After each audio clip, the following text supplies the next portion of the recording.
Welcome to new lesson. कल के lesson में हमने समझा था कि एससीओ क्या होता है, राइट? और एससीओ के मेन कंपोनेंट्स क्या होते हैं, ठीक है? तो हमने समझा था कि मेन चार चीजें होती हैं। और आज के लेसन में हम दो तीन चीजों के बारे में समझेंगे जो कि आपके एससीओ के बारे में जानना आपको बहुत जरूरी है। प्लस कुछ मिथ्स हैं जो लोगों के दिमाग में है, मे बी आपके दिमाग में भी होंगे, तो उन्हें हटाना बहुत जरूरी है। सो आज के लेसन में हम समझेंगे about top level domains, plus हम बात करेंगे अबाउट होस्टिंग, राइट? तो सबसे पहले हम बात करते हैं टॉप लेवल डोमेन्स। अब आप समझ रहे होंगे कि भैया ये टॉप लेवल डोमेन्स जिसे कि जनता टीएलडी भी कहती है, ये क्या चीज है भैया, इसका तो कभी नाम नहीं सुना। ठीक है, तो सबसे पहले हम बात करते हैं अबाउट टॉप लेवल डोमेन्स। ठीक है, अब सपोज करो एक वेबसाइट है abc.com। तो ये डॉट कॉम क्या होता है? This is called TLD. क्या होता है? TLD, top level domain, right? अब समझो समझो एक और वेबसाइट है और उसका नाम है abc.in। तो यहां पे डॉट इन क्या है? Again top level domain. Suppose करो एक और वेबसाइट है abc.xyz। अब ये डॉट एक्स वाई जी क्या है? Again top level domain. So सबसे पहला सवाल जो उठता है कि भैया मैं डॉट कॉम रखूं या डॉट इन रखूं या डॉट एक्स वाई जी रखूं, तो क्या इसका एससीओ पे फर्क पड़ता है कि नहीं पड़ता? देखो, इसका सिंपल आंसर है नहीं पड़ता। ठीक है, आप डॉट कॉम रख रहे हो, डॉट इन रख रहे हो, डॉट एक्स वाई जी रख रहे हो या जो भी रख रहे हो, इसका एससीओ पे कोई फर्क नहीं पड़ने वाला। बस एक चीज जरूर है, अगर आप डॉट इन रखते हो तो आप सिग्नल ये देते हो गूगल को कि भैया इंडिया की ये कुछ वेबसाइट है ना? बट इससे भी ज्यादा फर्क नहीं पड़ने वाला। जब हम आगे एसईओ में और क्लासेस करेंगे तो हम जब सर्च कंसोल पढ़ेंगे, है ना, तो वहां पे हम पढ़ेंगे कि कैसे आप जियो टारगेटिंग कर सकते हो, कैसे आप गूगल को ये बता सकते हो कि आपकी जो वेबसाइट है उसका मेन टारगेट इंडिया है, उसकी मेन मार्केट इंडिया है, यूएस है, या जो भी चीज है ना, तो उसको हम सर्च कंसोल में पढ़ेंगे कि कैसे आप जियो टारगेट कर सकते हो। तो यहाँ पे आपको टेंशन लेने की जरूरत नहीं है, प्लेन एंड सिंपल। आपका टीएलडी कोई भी हो, इट डज नॉट मैटर। ठीक है, अब दूसरी चीज आती है टीएलडी में ही, वो क्या आती है? 10 साल पहले आपको पता है लोग कैसी वेबसाइट्स खरीदते थे? से कोई वेबसाइट बनाता था digital marketing course dot com, कोई बनाता था best digital marketing course dot com, है ना? तो लोग ऐसी वेबसाइट खरीदते थे, digital marketing course dot com.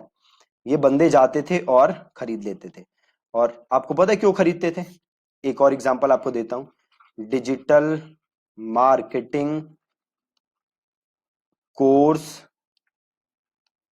इन दिल्ली डॉट कॉम। इस टाइप की जो डोमेन्स होती हैं, अब आपको पता है लोग ऐसी वेबसाइट्स क्यों खरीदते थे, ऐसे डोमेन्स क्यों खरीदते हैं? सोचो क्यों खरीदते होंगे, राइट? अब आप ये देखो, नाम क्या है? Digital marketing course in Delhi dot com. तो जो कीवर्ड्स होते थे ना, लोग उसी का नाम का डोमेन खरीद लेते थे। और इससे पहले क्या हुआ करता था कि ऐसे डोमेन जल्दी रैंक कर जाते थे गूगल पे, राइट? तो ये जो डोमेन आप देख रहे हो ना, ये क्या है? ये पूरे का पूरा कीवर्ड से मैच हो रहा है, राइट? तो इसे पहले कहते थे हम EMD, that is exact match domain. और ऐसे ही एक और है पीएमडी, है ना?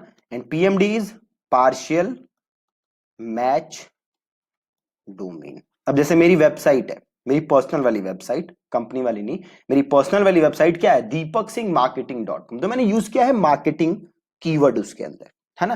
तो अब सवाल ये उठता है कि क्या आपको अपनी वेबसाइट कीवर्ड के हिसाब से रखनी चाहिए या नहीं रखनी चाहिए? अगर कीवर्ड के हिसाब से रखते हो तो क्या वो जल्दी रैंक करेगी? अगर कीवर्ड के हिसाब से नहीं रखते तो क्या वो रैंक नहीं करेगी? अगेन आंसर इज भैया कीवर्ड है या नहीं है, इट डज नॉट मैटर। अब आप एक बात बताओ, अमेजोन ने क्या अपने नाम में कीवर्ड रखा हुआ है क्या? बट क्या उसके कीवर्ड रैंक नहीं करते क्या? लाखों कीवर्ड है जो रैंक करते हैं। फ्लिपकार्ट ने क्या नाम के अंदर कीवर्ड रखा है क्या? नहीं रखा। क्या रैंक करते हैं कि नहीं करते? लाखों कीवर्ड रैंक करते हैं। क्या नाइकी के नाम में कीवर्ड है क्या? नहीं है, बट रैंक करते हैं, लाखों करते हैं।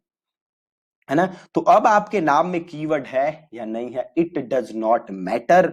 बट डोमेन आप लेते हो तो एक चीज बस सोचनी चाहिए कि जो डोमेन हो उसका कोई मतलब हो। अगर उस डोमेन से क्लियर होता है कि आपका नेचर ऑफ बिजनेस क्या है तो वेल एंड गुड। जैसे मेरी पर्सनल जो वेबसाइट है उसका नाम है deepaksinghmarketing.com, है ना, deepaksinghmarketing.com। अगर मैं ये नाम आपको बोलूं तो इससे आपको क्लियर हो जाएगा कि भैया ये जो दीपक सिंह है जरूर कुछ मार्केटिंग से रिलेटेड करता है, राइट। जबकि मैं अपनी कंपनी का लूं तो क्या है वो thinkandthrive.in, ठीक है, thinkandthrive.in। अब क्या बताओ, मेरी वेबसाइट का नाम सुन के आपको पता चल रहा है क्या इससे कि मैं क्या करता हूं? इससे बिल्कुल नहीं पता चलता।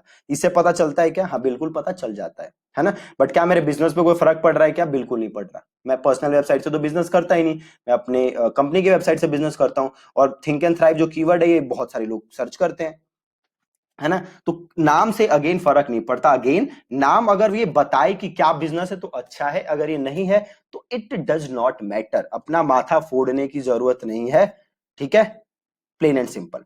अगली चीज है होस्टिंग।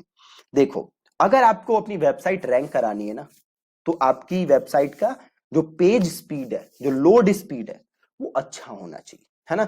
अब अगर आप कोई एमईसी होस्टिंग यूज कर रहे हो, फ्री होस्टिंग यूज कर रहे हो, और या फिर कोई आप सस्ते के चक्कर में कोई ऐसी वैसी होस्टिंग ले रहे हो, तो होगा क्या? ये होगा कि आपकी जो वेबसाइट है उसकी लोड स्पीड अच्छी नहीं होगी, है ना। और अगर लोड स्पीड अच्छी नहीं होगी तो क्या होगा? यूजर्स को आपकी वेबसाइट पे बहुत वेट करना पड़ेगा ताकि पेज लोड हो।